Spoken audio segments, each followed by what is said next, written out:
This is You've Got an Hour with your host, Adam Griffin, and the timer starts now. Well, hey there, all you folks. I don't know if you are on the naughty or the nice list this year. That isn't for me to decide, but what is decided by me is that we're going to launch into a series of things this week that made me say, damn. The second half of the show is going to be a bit dumb, but we will have an iconic guest back. Miss Shelby Daniel will be back here at the second half of the show, talking all things Christmas related. And if you follow Shelby on the social media game, you will know that she gives a lot of output and outpouring love to what you should be buying for your beloved this Christmas season. So if you still need gift ideas, definitely go check out her page. And I'll tell you the handle in the second half, because I certainly don't have it memorized in the first. And this is my show, and I don't need to plug it yet, okay? So, first and foremost, I'm dressed in a robe, because it's like freaking 6 a.m. here. I'm in North Carolina staying with my family. This is the only time that I have to myself that I can actually do the freaking podcast. We've got a million things planned, including we've got a kindergartner that we are babysitting tomorrow that we're neither related to nor knew before yesterday. It might be a kidnapping. I'm really not confident that I know what it is, and I honestly shouldn't be making that joke because there's a woman who this past week was living in Florida, or she is living in Florida. I don't know her address, whatever. Who cares about that part? I don't know if she's decorated for the holidays yet, but she would have wanted to do that before last week because this current week she was in jail for telling someone on the phone. You know how this call may be recorded for quality assurance when they say that? Well, her quality was unassured and now probably uninsured. For the insurance person on the other end of the phone felt threatened. I don't know if everyone's having sort of a traumatic response because Luigi, the non-Mario version, did end up taking the life of someone in the United Healthcare CEO format. And this woman basically said to the person on the call, you know, you people are next, because she was really disgruntled and upset with her own policy issues that she was having. She got arrested for what she said. I don't know the full call. What I've seen from the headlines, it doesn't look like she should have been arrested for that. But am I a lawyer? Do I live in Florida? Am I really trying to test anyone right now? No. I definitely am not a fuck around and find out kind of individual. So, you know what? She's on house arrest now. She's a mother of 3. I don't really know why these insurance people are able to get away with what they do. They're definitely running a gamut on all of us. And I need to make sure my microphone is on while I'm saying this, or actually maybe turn it off.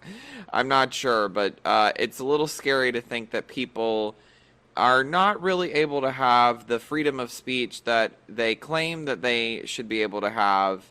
But when it comes to hate speech on minority groups, they're allowed to say whatever they want, and I'll just leave it there. It's distressing. All right. So, my mom just texted me. Linda LaFay has something to say. She's spoken up. She will not be babysitting nor kidnapping that child. So that joke is needing to be cut for time, but I only have 22 minutes to edit the podcast together, and you will know that when you listen. Let's hop right in. You know, I was wondering this morning, do people still drink eggnog? And I did Google it. And by Google, I mean I asked AI. Because that's how Google works now. AI tells you what it thinks. And we just listen to it, you know, or we just read it, depending on if you need it read aloud or if you're reading it yourself. And that's a little bit scary to me because I don't know if this AI is just messing with us. But what it said is that, not me using this as a source, it's on the Google, okay? You can't even see my screen. Great. You can see my robe, but you can't see the screen. Thanks, Zoom. Love you so much for that. That Americans typically around the holidays will drink tea, which was a shock to me, 78%. Now, is it hot tea or is it cold tea? It didn't specify, but I would venture to gather that it is the cold tea because I'm in the South and everybody is just drinking sweet tea. I like it unsugared because the only Ozempic that I plan to take is for weight loss eventually. I don't want it for the diabetic format. And I know that was scandalous to say 2 to 3 years ago, but I say it with my full chest now, okay? Wizard of Ozempic, thanks. Apple cider, 67% of people are drinking that, and only about 55% are drinking eggnog, to which I say, that's more than half, and the glass is empty on my end. Don't refill it. I don't want it. I don't know why you're compelled to mess around. Trying to limit my curse words here. John said I'm doing it too much. Why are you doing egg in a drink? Like, you want a cup of salmonella? Nothing says the holidays like a sick day. Clear your eyes. Look at what you could be doing. Get it together.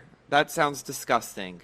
Moving on, I signed up for pickleball. In the new year, I'm going to be doing pickleball. It starts at the end of January, so the first match that I do, you will hear about when we come back from break. I don't know if we're calling it Season 2 or if we're still calling it Season 1. Does it matter? It's going to be the same album cover. I'm not reshooting that. That took forever to edit. But I'm really excited. It's a gay league, and maybe I shouldn't be saying that. I'm not trying to get targeted. It's a straight league.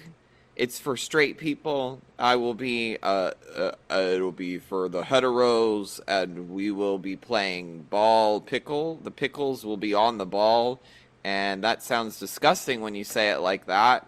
And header, no. Nuh-uh. It's going to be fun, though, I think. In advance, I'm just going to go on the record and say it's a team of doubles, and it's not a predetermined team. So I get to switch through the roster and meet a lot of new people this way.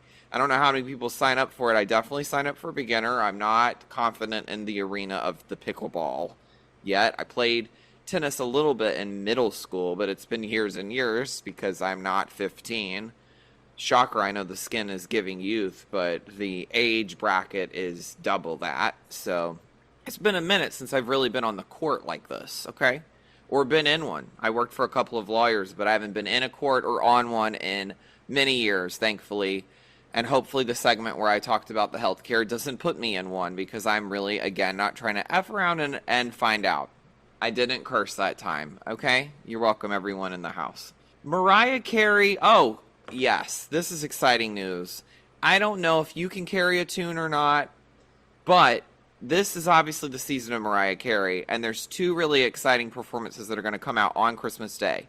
People messaged and they said, I don't want to have something stressful to listen to from your podcast this week when you do Hot Topics. So I'm going to talk about mostly things that you could watch with your family over the holidays, or by yourself if you happen to be alone and want something to do activity-wise. Obviously, I watch a lot of TV. I'm not going to talk about reality formats. You already know shows from previous that I watched, such as Salt Lake City. Real Housewives of Potomac is having a great season currently. And House of Villains, if you need something to watch. Now, here's two exciting performances we're going to have over the Christmas season. On Christmas Day, Netflix has some sort of contract with the NFL, and they're trying to make us watch more than the Super Bowl these days. So they're going to have two different games going on Christmas Day. Nobody works harder than Santa? Wrong. Nobody works harder than the NFL. Mariah Carey's having a performance at some point with two teams that I don't care to name. And then Beyonce is also doing a halftime show with her local Houston team. And I think they're not the Cowboys, because that's Dallas. Houston Hooters? Houston Hosier? No, that's a different singer. The Houston Cavaliers? Nope, that's Henry Cavill that I just made into a name, isn't it? Yeah, it is. The Cavaliers. Is that his ship name? You know, Rihanna's got like the Navy. They called her fans are called the Navy. Lady Gaga's are called the Ha-Has. And then, I don't know. I guess Kesha's are called the dollar bills. Why does she have a dollar bill in her name? I'll never understand that. But good for her. You know, get that money, girl. Get that money. I just hope that you know that by putting a dollar sign in your name doesn't equate dollar bills. It's like going to Monopoly, the board game. I don't know if there's a Monopoly that you can go to. Well, I mean, Elon's kind of running one, and so is Amazon. You could go, if you're them, you're a Monopoly. But other than them, if you're not those two individuals, those two Scrooges, I don't know what the Monopoly would be. But if you play Monopoly and you just like take more of the money, you don't actually have more money. Just something to think on this holiday season. Here's some more things you could watch, because you're like enough of that, and I am too. Beyonce's halftime show is only going to be 12 to 15 minutes long, which will be wonderful and will be really graced with some great performances from that. I was hoping it would take up the whole hour and a half because I don't really know why they really think I'm going to be out here watching these sporting events. And Netflix is, what's going on with the contracts? Like, I thought you had to have the basic package of like CBS, NBC, ABC, Fox in order to watch sports, or ESPN. I've avoided those channels for years because I don't want to watch sports, not on accident and definitely not on purpose. And when I'm at a bar that plays them, I face the other direction, which is odd for anyone that's around me because it's like, that's not really couth to do. It's uncouth. And I don't know how to define that word. So if you want to, you can, but just know that it's not the couth. So it must be whatever couth means. It's like when you go in an elevator and if you were to face not the door and you face the individuals, just picture that in a bar. That's what I'm doing because I don't want to watch sports. I mean, bless my brother and my sister-in-law. Love you both. But every time I go to their house, they play sports on the TV. And I will actively face the wall. I'll turn a chair around. I'm not above it, as the Brits would say. I'm not above it. I don't know why everybody's so obsessed with sports. But then they're probably asking, why am I so obsessed with the Housewives? And to that I say, kudos. But you're wrong and I'm correct. Yeah, she's going to do a 12 to 15-minute performance. And what I find funny about this, I'm talking about Beyonce, is that her rep had to say, you know, the rumors that it's going to be a 20-minute performance are wrong. That's only 8 more minutes. Like, you could just do it. Just do it. Just, why not? Just do it. Okay? Who's to stop it? Here's a great show for you guys to all watch, and you should do this. You should stop what you're doing, including listening to my podcast, and you should just go watch this instead, because I'm a little bit hamster-like. I'm always spinning on a wheel over here, right? Well, the dealio is that on a wheelio spinning is hamsters sometimes, and there's this amazing show called Human versus Hamster. It's on Max. It's probably on Discovery Plus. It's through the Magnolia Network. There's 8 episodes. It's hosted by a girl from SNL that I literally don't know the name of. You could put the name in front of me, don't know her, but she wears really loud, sort of obnoxious outfits, but they work really well for this. Basically, humans have to compete against hamsters on human-sized hamster-looking things, like climbing through the tunnel, spinning on the wheel, getting to the prize, whatever. And from what I've seen so far, it's neck and neck. Like, it's not guaranteed that the humans are going to win. I don't care if it's how it's edited. It's riveting television. Watch it. It's like 48 minutes long. Drink your fucking eggnog. Sorry, I didn't mean to so on the naughty list this year. But, you know, drink your salmonella juice and just really enjoy your time together with your family as you throw up and soil yourselves. It's fun. It's a good time. Not the sickness, but the human versus the hamster. And what's really cute is that girl that I literally don't know the name of from SNL that is the host of this thing has one of her hamsters named Kevin involved in this. And that's fun. I enjoy that. I like watching a person with their pet. Now, does she really sit with Kevin? Yeah, for a second or two.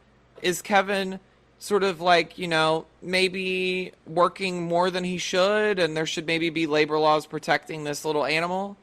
No, I don't think so. Because it's a hamster. And everyone shut up. No, that's a hot take, isn't it? You know how, like, here's what I want to know.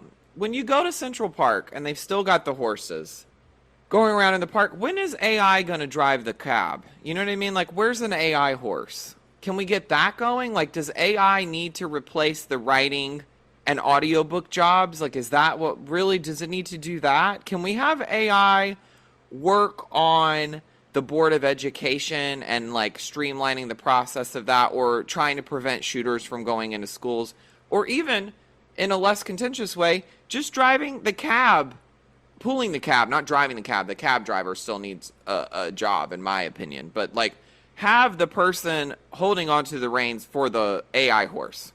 Why not have that? You know, New York is a big tech giant. Or is that Silicon Valley? Are they the same? They're a valley, right? There's valleys. There's There's peaks. Okay, yeah, I don't know why I went on this tangent, but what I'd like to say is that if it was raining, I'd like to go sing in it. And that's a great segue that didn't really make sense because Wicked and Moana are happening currently, right?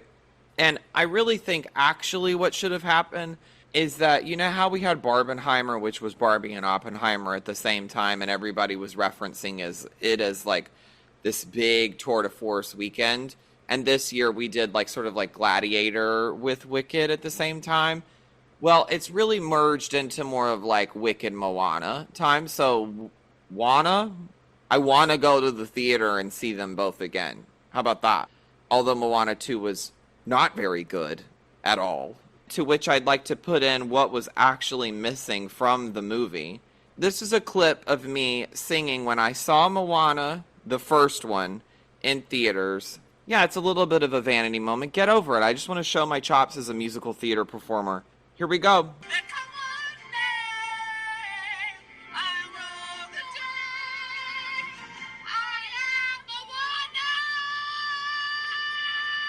Wow, I'm giving you room to clap, and if you didn't give me a standing O, then you can go. Yeah, great vocals, amazing chops, really ready to go. That is from not Moana the musical, but that's from the offshoot in the parks called Hey Hey the musical, based on the chicken, which I would like to throw my hat in the ringer to play that as well. I think every week I'm just going to be auditioning for things that are never going to allow me to audition or happen. I guess that's like my new brand. Do you like that? You've got an hour to pitch yourself for another show, another movie, it's a scandal, it's an outrage. What was that from? Is that from Oklahoma? Well, this Oklahoma would like to be in that. Because if it pays, it stays. That's what my banker says, I think. I don't really have an advisor. I don't have money like that yet. But once I play Hey Hey and the Moana knockoff musical, Hey Hey the musical. So, because we've had these two really big movie musicals, I'd like to talk to you about some other movies that you could watch this weekend. A lot of them are streaming. Most of them are on Max for some reason. I think because classic movies are, like Turner Classic Movies maybe even, but classic movies seem to have some sort of deal with, oh, I needed a breath. Oh my God, get your breath support, Hey Hey. But do you know what is considered the best musical movie of all time? It's Singing in the Rain. I was shocked by this. Now you see where that segue came in from earlier? Wow, ADHD. I am ADHD, I guess. This is let me tell you what the highest grossing movie musical of all time is. It's The Lion King, the remake from 2019. But I want to talk less about what's made the most money, and I want to talk about box office sales in terms of tickets. That's where I think we should be focusing our attention on more so than the money that it's driving, right? Lion King made $1.6 billion, that 2019 remake, the CGI one, that it does look impressive, but it also is kind of like, not only did we not really need this, it looks a little too realistic, and it makes me uncomfortable for the animals, and also, why doesn't my animal sing? Why doesn't my animal have that capability? That confused me for a while. Maybe my candle's not lit at not only both ends, but it's not even lit in one end. Because who thinks that when they watch that film? I did. I genuinely did. I had stared at the dogs my parents have for a while after that movie came out and said, okay, when are you going to sing? I'm ready for a lullaby. And to which they said, bye. And then I lulled myself to sleep. So, in terms of ticket sales, though, The Lion King is only the 6th most box office sales in terms of tickets. The number one most sold ticket was for The Sound of Music, which sold almost twice as many seats. The Sound of Music, which came out in 1965 and stars Julie Andrews, and they should not remake this film. First of all, I don't want to watch a film about Nazis, and also, it's just a classic, so leave it alone. Not the Nazis. I'm talking about, like, they escaped the Nazis, you know what I mean? I love the nuns. So, 283 million seats were sold when this was released and through the re-releases as well. Because it did, before they had VCR tapes and DVD tapes, they would re-release movies a couple of times. And TV's helped with them not having to do that so much anymore. for better or for worse for these programs, but yeah, that's how they used to do things back in the day, if you didn't know that. And 283 million people went and physically bought a ticket. I'm sure some of these are repeat customers, but there were 283 million times that a person bought a seat for this and went and saw this movie. That's the #1 most watched movie musical of all time. What? I would not have guessed it was that one. Number 2 and 3 were Indian-made movies, one from 1975, one from 1951, and then Snow White and the Seven Dwarfs is the 1937 version, is the 4th most. The Rocky Horror Picture Show is the 5th, which that actually really makes sense, because think about how many times they show that movie each year. There's always some live performance to watch as the movie's ongoing. People buy the seat, go and see it in local houses every year. It's such a cult classic. That's kind of impressive, though. Like, it's above The Lion King in terms of ticket sales. I found that fascinating, and I wanted to talk about it. Anyway, those are some great movie musicals that you could go and see this year if you would like, you know, at the comfort of your own home. I don't think we need to talk about it any further. Other ones would include, as I immediately continue to do it, Frozen sold 133 million seats. Beauty and the Beast sold 123 million. That is the live action one. Then there's more movies. You can go look them up. I don't really care. Now, the most rewatched holiday movie online is something I find to be very interesting. Did you know that Home Alone is the most watched? 34% out of the choices that you could watch, it was Home Alone, then A Christmas Story, and then A Charlie Brown Christmas. Elf is number 5. I thought Elf would be number 2 or 3. I was kind of surprised, but they do play A Christmas Story all day long on Christmas Day, and You'll Shoot Your Eye Out is a great warning for anyone, and another reason why the NRA should maybe take a look at that film. Have they watched that film? Maybe they're not concerned because they haven't seen A Christmas Story. Maybe that's the way to win over the NRA and to get some gun control in this country. Maybe just a little safety precaution. I don't know. Let's get them. That's my wish for them this year. Now, speaking of wishes, I don't know what you're planning to get for Christmas or want for Christmas, but do you know if you're on the naughty or nice list? You can ask ChatGPT. I didn't ask it because I already know which way I'm going, and I'm not telling you aloud because it's none of your business. But I did ask ChatGPT which celebrities were going to be on the naughty or nice list this year, and I think that that's a really interesting topic just in general. It's a fun game to play with your family. Go and ask them, you know, do you think so-and-so is on the naughty or nice list? And then you can ask ChatGPT what it thinks, and depending on how it answers, you can make it a drinking game, or you could make it a slap them game with a tortilla. You ever played the tortilla challenge with your family? It's where you put some water in your mouth, and you slap each other with a tortilla until somebody spits theirs out, and then they've lost. And then I would argue the person that gets spit on is the one that lost, but who am I? I'm a glass half empty from eggnog kind of vibe. So the persons that are on the nice list, according to ChatGPT, are Keanu Reeves, hard agree. Zendaya, agree. Taylor Swift, okay. And then the people that are on the naughty list were Kanye West, so we're getting some bias here. They were like, Taylor's a yes, Kanye's a no. I'm like, what is this? Was this list made in 2005? Is this an old list? Nope, this is current. I said for the year 2024. Andrew Tate is on the naughty. Elon Musk is on the naughty. Now that I love. The last two, I'm loving it. You know what I mean? Anyone that thinks that they're an alpha, and this is part of my book. This is a little teaser for my book.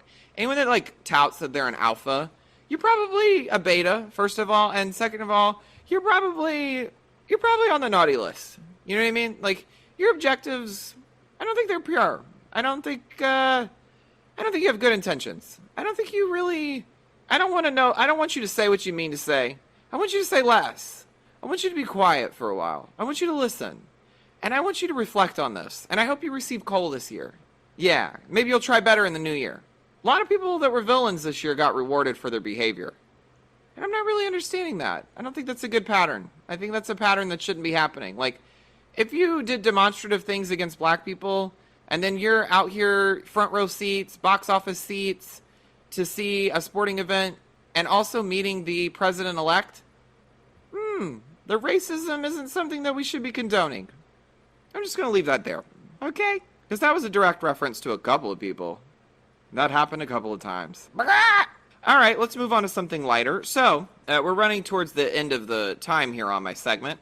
But I do want to say something really interesting that I found is that the number one most liked Christmas song, I'm not saying most played because Mariah Carey's is still the most, All I Want for Christmas Is You, is still the holiday's biggest seller. But this is also the year that it reached the 12th milestone for Billboard Hot 100 number one. The week of December 9th, it reached number one again for the 12th time. But the number one most liked Christmas song, according to polls that were done in the States, and we know how polls go, and a little triggering for everybody this year because the polls didn't match what we thought. But Jingle Bells is the number one most liked Christmas song.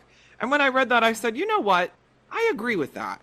I do agree with that. And I happen to be from North Carolina, have lived in New York, and do live in California currently. So those three states are three of the states that said it. It ranks by state. It's a really fun thing to go Google. You should go look and see what your state has voted on and see if you agree with it or if you want to move.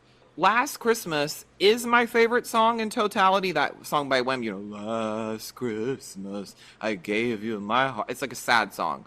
It's a little bit depressing. I like a depressing seasonal cocktail. Michigan is the only state that voted for that one, so maybe I should move there. No. If you happen to love All I Want for Christmas Is You, you could move to Wisconsin or New Jersey. That's the two states that voted for that one. I'm going to just pick a random state and tell you what they picked. Oregon picked Deck the Halls, and Oklahoma picked Run, Rudolph, Run. I don't know why I just picked those two states, but sometimes it's fun to just spin the globe and pick where to go. I say to my sugar daddies all the time. I don't have any, but that's what I imagine I would do if someone that I was married to had just infinite amounts of money, and they're like, what do you want to do today? I'd like to go to Malta. I don't even know what Malta is, but I'm going because you're paying for it and you asked. All right. Well, I hope you enjoyed this first segment. I'd like to end by saying what I don't know that I'll be watching is the Spike Lee adaptation. They're doing a new version of a classic movie by Akira Kurosawa, High and Low, 1963. It was a kidnapping drama. It's a classic film called High and Low. The Spike Lee will be remaking. Sometimes he does this. He remakes classic movies with a modern lens, and I think that's interesting. A lot of films are that. They're reinterpretations of a play or a book or a film that previously existed, and you give a modern spin on it. But I don't know if I'm going to be watching this particular one, specifically because Ice Spice is going to be in it, and if we're making casting choices like that, I'm not a hater of Ice Spice, but I'm not really particularly understanding why that would be chosen. Did you watch her performance on SNL? Enough said. I'm not getting it. The whole house just shook.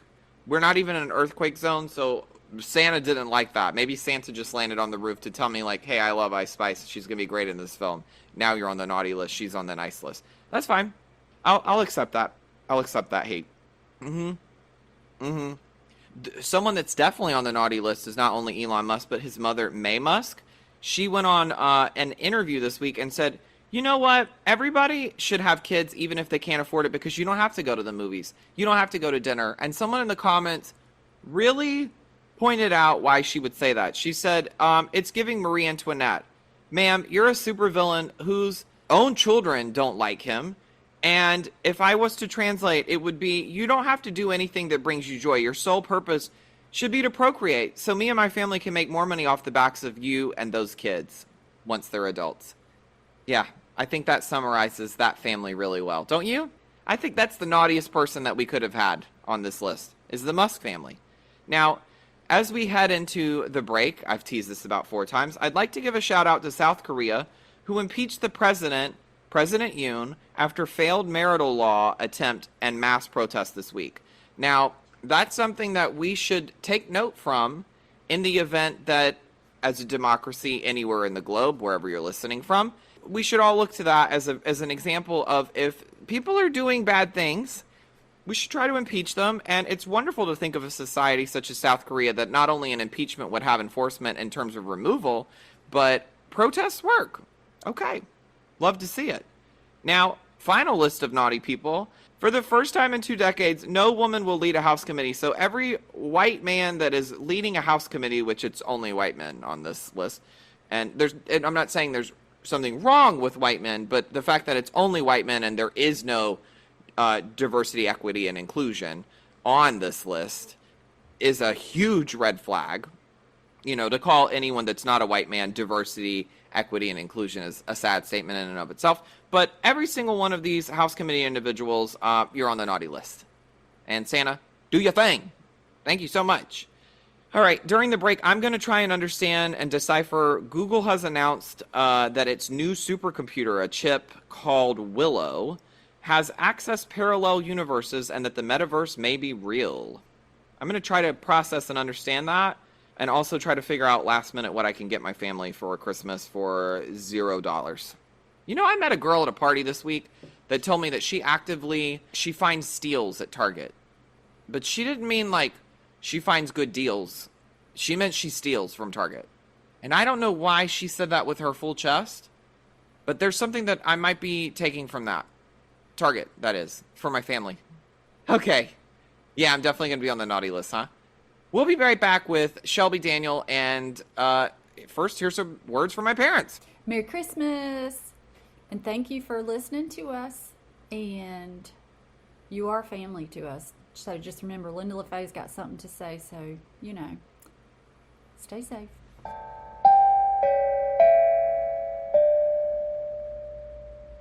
I think you should all just stay home. I don't like the voice that they choose for the recording in progress. Do you like it? No, heck no. Oh my God. First of all, she doesn't even sound warm. No, she's not inviting. No. She's like, you're fucked. Like, that's what she Which actually, now it's fitting because I don't know what I'm doing. So great, good for her. She knows the brand. So, Shelby, Renesmee is back, and it's giving Christmas. I don't know. I don't know if I'm going to label you as Renesmee again, or if I should pick a different name for you. I have to figure that part out. You know, are you resonating with Renesmee still? How are you feeling about that? I mean, like, listen, like, I kind of am just a raggedy ass doll that has a melting face come to life. Like, that's not far off from the truth. Okay, I am not going to comment on that. I am not seeing you in this light, but as I'm holding a literal Muppet here for Linda LaFay, I'm like, okay, you know what? Maybe I'll make a Shelby puppet next. So, first off, your episode was highly blessed and favored by the audience. I want to give you some love. Thank you. Thank you. Thank you. Oh my God. You were a major request to come back. Like, everyone was like, loving Shelby. That's my kind of girl. Like, bring her to the parties. Mom? Yeah, a bunch of people were saying this. Like, I have like 5 people that listen to the podcast regularly, but 3 out of the 5 immediately texted me and were like, I gotta humble us a little, but 3 out of the 5 immediately were like, I love Shelby, bring her back. Listen, as long as Linda LaFay was one of them, that's all I care about. Oh, no, she was. I actually have a direct quote from her. So what a good segue, Shelby. Yeah, so you got a shout out from the parents. She said she's very mature. No one's ever said that to me before. I was going to say, like, this is like a new adjective. It's like if you played Mad Libs or Mad Gab, whatever that is, where you fill in the blank and put an adjective. That's not the one for us. Never. Well, take it, put it in the bank, put it in special skills. Can be very mature. Adding it to my resume. Yes. And she liked the clarity with which you speak. She was like, you have great foresight on, or maybe it's hindsight. I don't know which one. She said it correctly. I didn't. I was like listening, but she said you have great hindsight or foresight on where you've been and how you've gotten to where you are. And she loved hearing your journey on changing lanes. She loved it. God, love her so much. Yeah. How does it feel to be called mature? It's a new feeling for me. And so I'm processing speak. Processing in real time. Wow. What a moment. Is this my next leap? Is that I become some mature, wise person instead of A silly little goose. Yes, a silly little goose. And I love the reference to the leaves because we're in our holiday era right now. So it's like the leaves are falling from the tree, and this is the new leaf that Shelby's going to grow. Ooh, metaphor. Yes, I am orange and red and crusty on the ground. Wait, we have to talk about the nails. They're not any of those adjectives. They look fabulous. Thank you. I just got them done today. I asked a girl who's amazing. I said, let my nails look like a melted chocolate bar on my hand. And she immediately said, darker milk. Like, she gets it. And so she delivered dark chocolate, like, just like a glass of red wine, kind of. Yeah, she gets it. Now, what Shelby failed to mention is that she goes to an Oompa Loompa that does her nails. So this is like very Willy or won't they Wonka. No, but seriously, shout out to Tristan. Like, I trust you with my life. Oh, Tristan, she is a goddess. She is a goddess. She is grace. She is Miss United States. Yes, give me Miss Congeniality. Had to give a goddess. I love it. Okay, so look, we're going to hop right into it because we only have an hour, and people have been complaining that I take too long on this fucking show. So we're going to really do an hour. Get bent. Get bent. Yeah, truly. Okay, so this is going to be an interview, quote unquote, but really it's just an excuse for you and I to play games for an hour because that's where we thrive. That's what we love. And I think, honestly, given how well received that your last interview, quote unquote, went, I think that let's just do a victory lap. Like, let's just have fun and discover each other's holiday specificities. Oh my God, love it. Okay, but before we hop in, I already have a detour. So I've been applying for PR jobs because I'm like, maybe this is a new route for me to go into, you know, because like, you know, our arena is sort of like crumbling before us. But I'm like, what if you and I were on a PR team together? She's smiling, but I can't tell if she's just being nice because we're on Zoom together or if she loves this idea. Here's the thing. Because last time we talked about half-baked business ideas. And and this is half-baked. In theory, this is a great idea because we are, I feel like, demented enough to know all the ways something could go wrong. And but we're able to spin it to a positive. Like all the things that happen to us in our six senses of humor, and we find a positive. Our sixth sense, like the ghost arena. Six.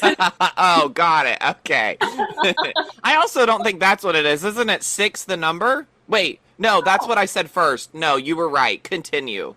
We have a sick mind. Yes. We have two sick minds. And I'm there now. We're able to make things funny, like even like the really like messed up stuff. So I think like we'd be good at PR. The half-baked part comes in the fact that neither you or I have any business sense. Well, I'll speak for myself. You probably have some more than I do. No, I don't have much. I'm not gonna oversell myself by any means. I think where I actually probably would get into trouble is that I'm gonna make too many jokes and I have to really like bring it down and be demure, which is a word that needs to retire immediately. Yeah. Well, here's the thing. I've been recently told that I'm mature, so I. You really ran with that immediately. Oh, I literally I Forrest Gumped my way with that one. You did. And speaking of life is like a box of chocolates, they're on the nails. All right, well, anyway, that's something to think about. And also, like, what I love about people in PR is that they're always like these party animals that like just happen to get enough work done and they're paid a lot of money. Although maybe now that I'm saying that, I'm just realizing this is the whole plot of Absolutely Fabulous, and I don't think this is based in reality. Just describe the Wolf of Wall Street. Yeah, I don't think that was that's not what they're doing. Okay, shout out to those people. I'll never work in that business. All right, here we go. I've been working on my interview skills. So you're sort of like my beta subject to see if this goes well. And at the end of the episode, I'm going to have you rank how I did. Oh my God, I'm so excited. I love like a Yelp review. Now, it's very much a shtick. Like, it's a shtick that needs to stick. So we started the clock. Right now we're at 3 minutes.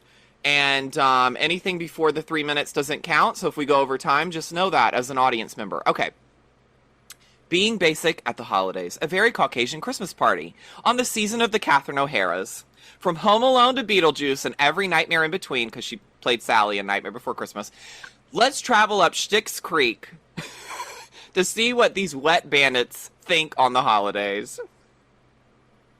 Okay. Oh, First off, if we were in Home Alone, what would our robber pact be? Because they were the wet bandits and the sticky bandits. What would our robber pact be? This is our first question.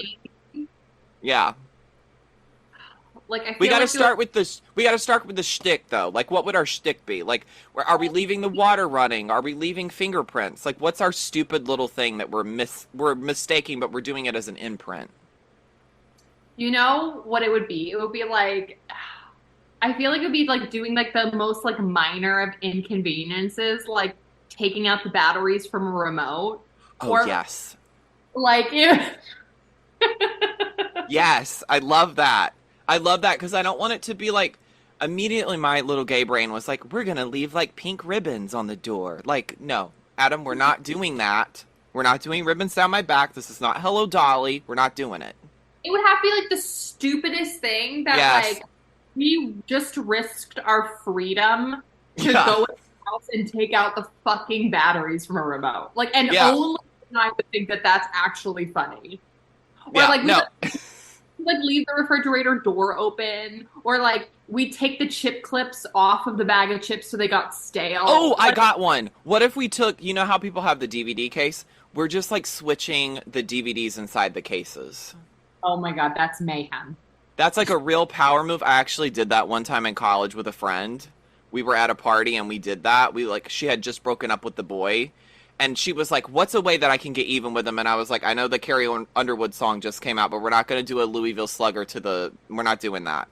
Let's just take the DVDs and let's rearrange them inside the cases. Because then you'll know if he ever complains about something, you had that power move over him. All right. Okay. So what would that name be? Inconvenience? The Inconvenience Bandits? It could be like the The Battery Bandits? wait, I'm trying to think if that's even a word. Mature? No. The Mature Bandits? Everything I described was not Yeah. mature. But like, Yeah, like, immediately not mature. Linda's going to be like, never mind. it'd be like, it would be like the minor inconveniencers. Like, Oh, so we would be the Like- MI. the MIs, and like, but everything would have to be a minor inconvenience. Mm-hmm. Oh, yes, I love that. Be like, oh, that bag of Lay's went stale. Like something just. Not the Jennifer Coolidge impression. Oh, I wish. Or like, I would take like a shower in their bathroom and just like let all my hair get stuck in the drain and not clear it. Like Oh, my that. God.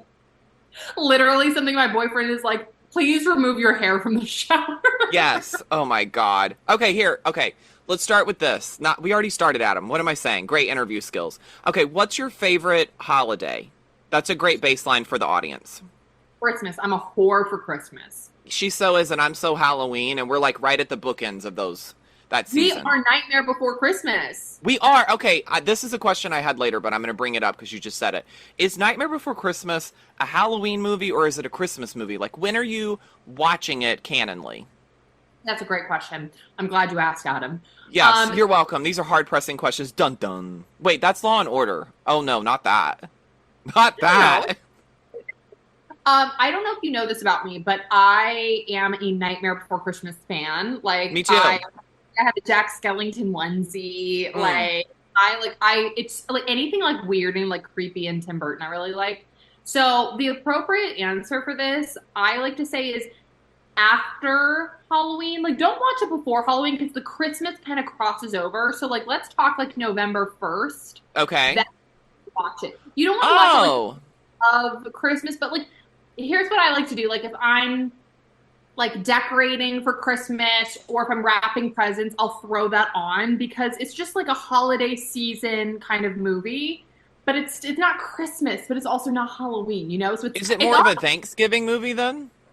You know what? There is a turkey in one of the scenes. There is a Thanksgiving turkey, like it's on like the little doors to the season. You better give me a deep cut. Oh, yeah, Uh, on the doors. Yeah, because there's the Easter door, there's the Lucky Charms door, whatever holiday that is. Yeah. What's the Lucky Charms holiday? Oh, St. Patrick's. Okay. Okay, Adam. Right. Okay, we're in our Kellogg's era, and that we're not sponsored, so throw that right out the window. Okay, cool. Yeah, I didn't know. I always watch it the night before Christmas with my sister. Cute. Yeah, we always drag my brother into it too, but he always falls asleep or is bored by it. But like, it's our thing. Every year we do that. There's not enough Christmas in it for me, like to like Right?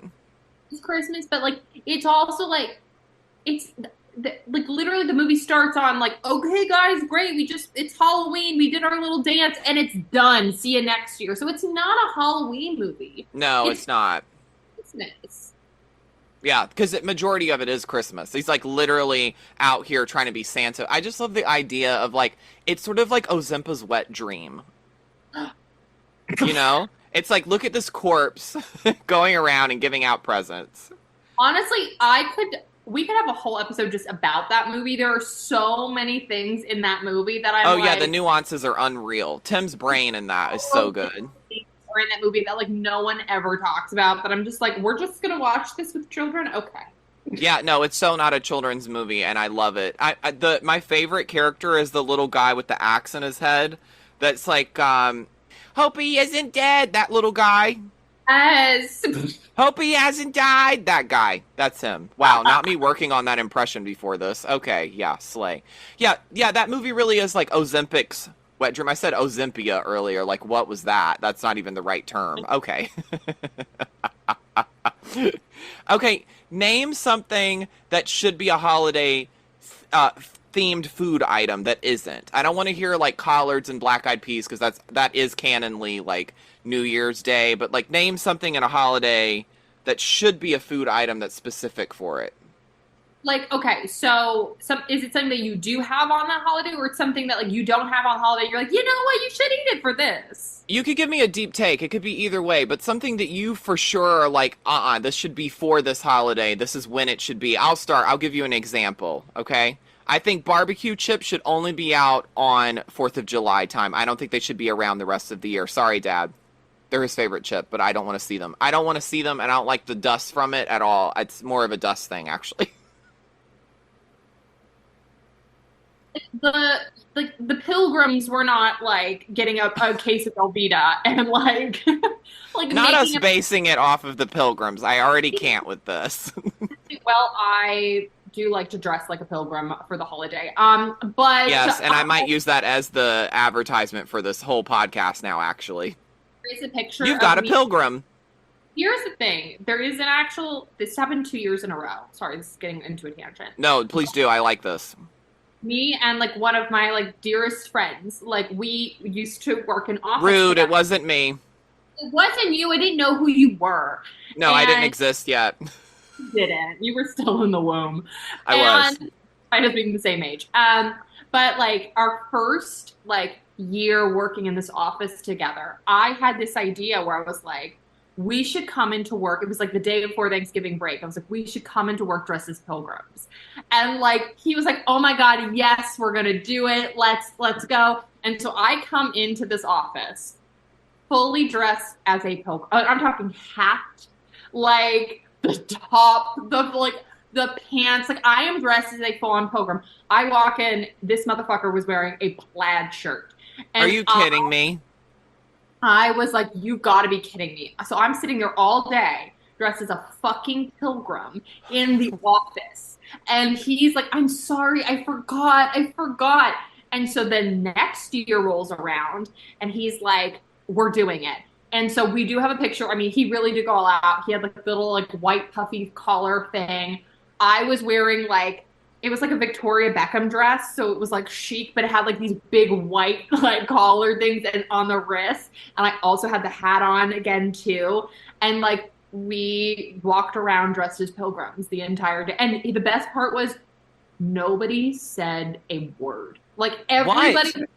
But here's the thing: everybody was just like, we expected this. Like us stupid things in the office were that wasn't riveting. Like it was. Not us doing something for attention and not receiving the attention we wanted, you know? I'm like, hello, do you see the bit? Are you there? Are you getting it? Is it clicking?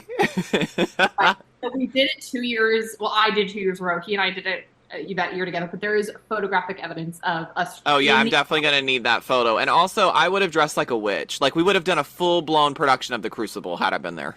How do you feel about a white elephant?